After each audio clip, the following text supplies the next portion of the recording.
college teens and drunk driving. And just to start, how many people in here have been drunk or consumed alcohol?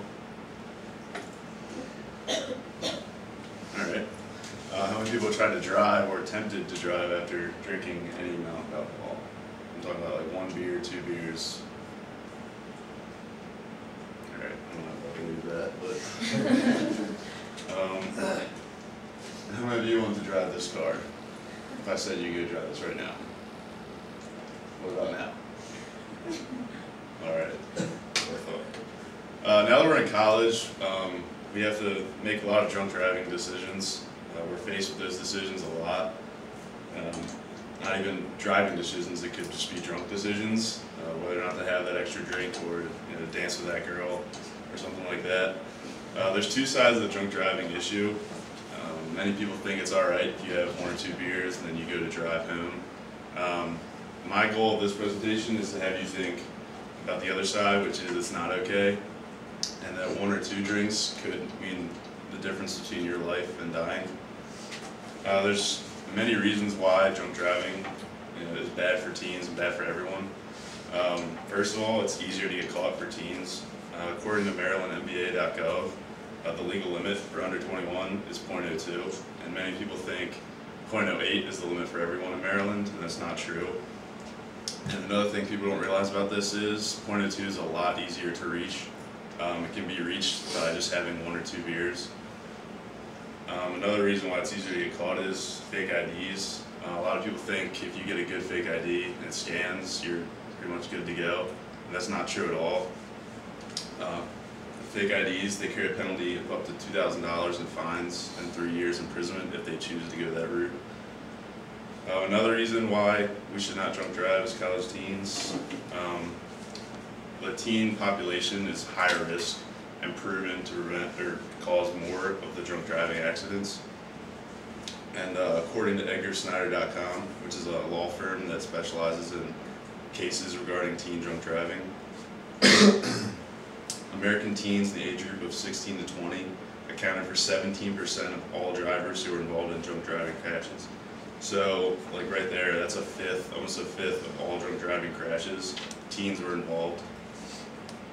And StudentsAgainstDrunkDriving.org reports that close to 30% of drivers 15 to 20 killed in motor accidents had been drinking in 2005.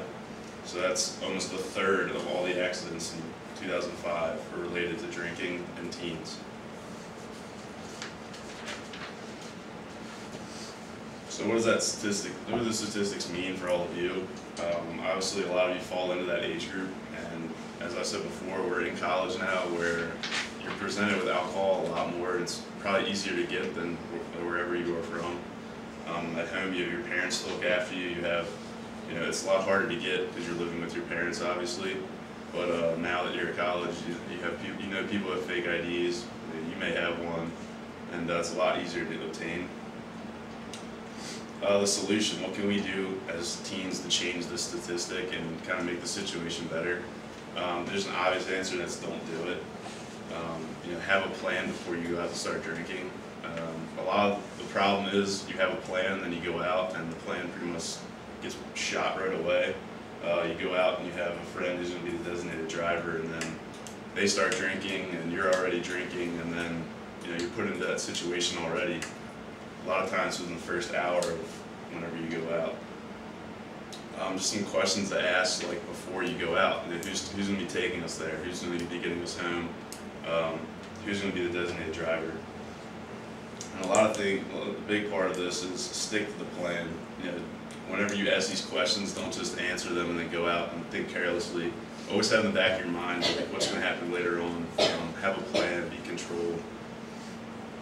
And then if you're on the road, you're not even drinking, you can put yourself in a better situation just by being precautious. And according to Potsdam.edu, 2 of the most important tips for preventing collisions with drunk drivers are not to drive late at night, especially on weekends, and to always use your seatbelt. Those 2 things seem pretty like common sense and simple, but a lot of people don't do that. They go out drinking late at night, or driving late at night, and they drive carelessly. They don't put their seatbelt on, drive with music up loud. And that puts them right away in a situation where they can't recognize a crazy driver or someone who could have been drinking all night. Just to sum this up for you, and changing these statistics, it's really up to us as college teens. We're putting ourselves in a situation where we're accounting for large percentages of the crashes and the situations. CenturyCouncil.org reports that between 1991 and 2008, the rate of alcohol-impaired driving fatalities per 1,000 people has decreased 38% nationally and 55% among these that are under 21. So the situation is getting better. People are, cutting down on their irresponsibility, but still, it's still a slow process, and it can speed up a lot faster if everybody makes the individual choice not to drink and drive.